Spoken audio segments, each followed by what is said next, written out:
అన్న మా అందరికీ బుజ్జిగాడు అనేది అసలు ఐకానిక్ అన్న ఎమోషన్. కానీ నేను మిమ్మల్ని కలిసినప్పుడల్లా ఇది చెప్దాం అనుకున్నా, నాకు ఏక్ నిరంజన్ ఫేవరెట్ అన్న. నాకు నిజంగా ఏక్ నిరంజన్ అంటే పిచ్చి. ఎందుకంటే చోటు క్యారెక్టర్లో యాటిట్యూడు అది అది అదొక ఇర్రిప్లేసబుల్ యాటిట్యూడ్ అన్న. చాలా అండర్ రేటెడ్ జెమ్ అన్న ఏక్ నిరంజన్ అనేది.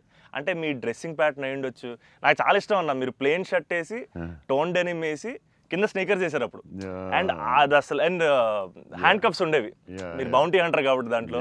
సో అది అసలు ఐకానిక్ అన్న. అండ్ పర్టికులర్గా మీ డైలాగ్ డెలివరీ ఆ సినిమా అసలు నాకు పిచ్చన్న సినిమా అంటే. సో నాకేమనిపించింది అంటే బేసిక్లీ మీవి చాలా డైలాగ్స్ ఉంటాయి కదా. ఫర్ ఎగ్జాంపుల్ దాంట్లో పర్టికులర్ నాకు చాలా ఇష్టమైంది నన్ను ఇలా కొట్టే దమ్మడికైనా ఉందా, లేకపోతే మళ్ళీ నేనే ట్రై చేయాలి. అది నాకు పిచ్చన్న. అంటే ఆ యాటిట్యూడ్ అది మ్యానుఫ్యాక్చర్ చేయలేము అన్న, it has to be there. And నాకేమనిపించిందంటే నాకు చాలా హ్యాపీగా ఉంది నేను ఏక్ నిరంజన్ చెప్తుంటే. సో బేసికలీ ఏక్ నిరంజన్ మీ మెమరీలో వాట్ డస్ ఇట్ హోల్డ్ అన్న? అప్పుడు మీకు అప్పుడు చేస్తున్నప్పుడు అంటే పురిగారు లాగా ఎవరు రాయలేదు. నేను బుజ్జిగాడు నాకు ఆయన చెప్పినప్పుడు క్యారెక్టర్ నాకు పిచ్చెక్కిపోయింది.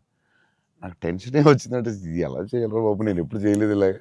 కాకపోతే ఈ రాసిన విధానం నేను మర్చిపోయి, నేను బుజ్జిగాడు ఎవరితో మాట్లాడినా బుజ్జిగాడు క్యారెక్టర్ గురించి మాట్లాడుతూ ఉండేవాడిని మర్చిపోయి.